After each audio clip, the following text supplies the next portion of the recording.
If I were to sum up my career in 3 words, emotional, amazing, and fun. Are those 3 good enough? Is that really something? It's hard to sum it up in 3 words.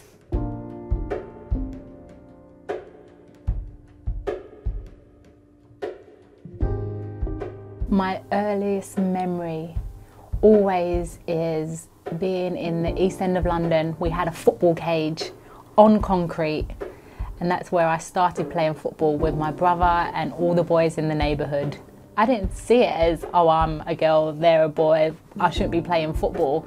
I had to earn my place, and it actually made me and equipped me to become the player that I was throughout my career. It was just how it was in the neighbourhood. If you wanted to get on the field, you didn't want to be watching on the sideline, you had to be good. No one was going to give up their spot on their team unless you were good enough to be picked. I actually got spotted in a local tournament in the East End, and it was actually Vic Akers got in contact with me and asked me to come down for a trial, and literally that was it. Walking into Highbury, he showed me around, and I've been Arsenal ever since.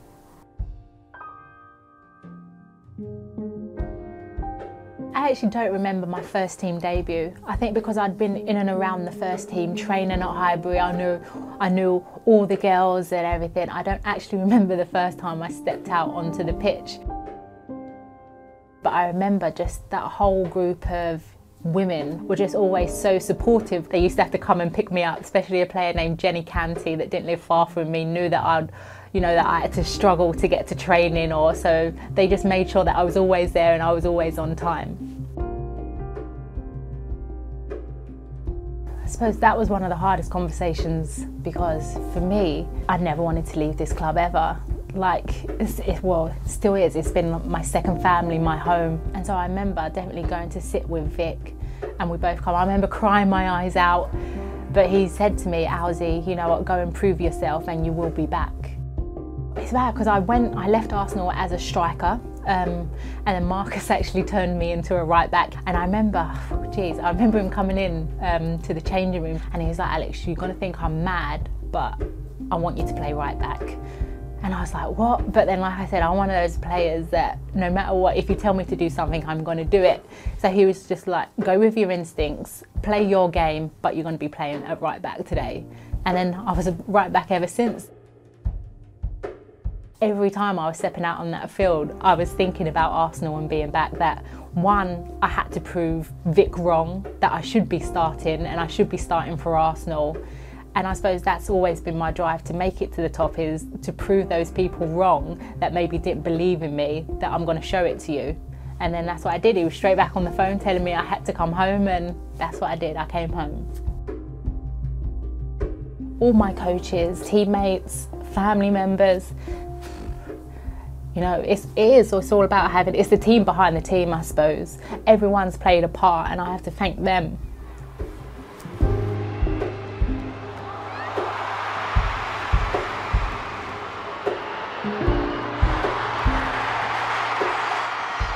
That Invincible season, it's hard to describe, because you just feel like everything is going your way no matter what. Ultimately, it has to come down to Vic Akers as well. Vic needs to take a lot of credit for the way he pushed us, the way he never let us rest on any laurels at all. It was weird because we wasn't professional, but Vic made us be professional in everything that we did. He always reminded us that we're breaking records. We need to keep breaking records. We've won this trophy, but it's not good enough. We need to win it again. It was just ruthless with Vic, and we have to thank him for so much. I have to thank him. For me, Vic's kind of been like that second father figure throughout my career. He's played a big part where I've got to now.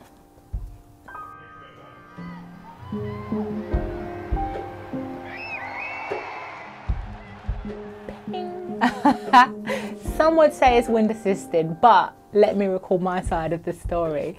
I remember it was coming towards the end, running up that right from right back up the right wing. And I remember Vic Akers screaming at me, shoot! So I remember just putting my head down and shooting and then seeing it fly into the top corner. And then we won the Champions League. The choice to go to Boston, jeez. It was an opportunity that I couldn't turn down. I knew that my aims were not to be the best right back in England, but I wanted to be the best right back in the world. And to do that, I had to go and test myself against the best players in the best league, which I did. And that was my explanations to Vic. And, you know, fair play to Vic. He said I had to go and do it as well. He knew that in England, we can offer that at the moment. And the same words, he was like, I'm always here. This club is always here for you. Go and do what you've got to do and then come back. I'd spent 3 years in America and the league was actually going in a transition phase as well. And it's mad because every off season I would come back, I'd still be training with the team and going to watch the girls. So I left, but I was still always around. And then having those conversations and being around the team again at Arsenal, it felt right at that time. My whole thing was that I wanted to become the best right back in the world. And in the 2011 World Cup, I just remember playing my best football, knowing as well myself that I was the best right back. And then when you're named that, that's a good feeling. And then I remember straight afterwards, it was like, okay, I've been named it, but now I need to prove that I'm still it. And the couple of years afterwards, it was always to keep doing that. So to look back at my career and know that I achieved what I set out to do, that's a good feeling.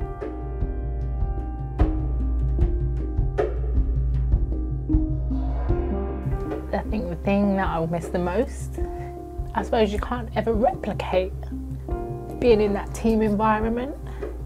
The friendships that you make along the way, those are the routines now that I won't have anymore.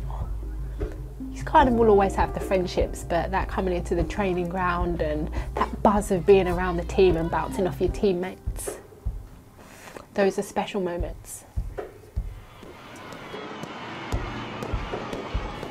I've had such an amazing career, with so many highs. There have been some lows. But to walk away from the game, knowing that I played my part to get it to where it is and where it's going, meet some amazing people along the way,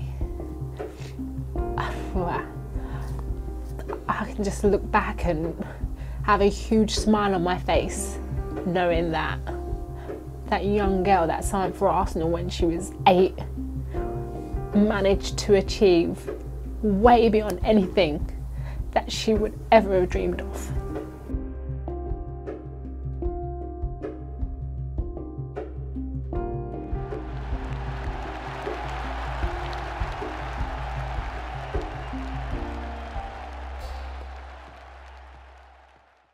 If you like that, you've got to subscribe.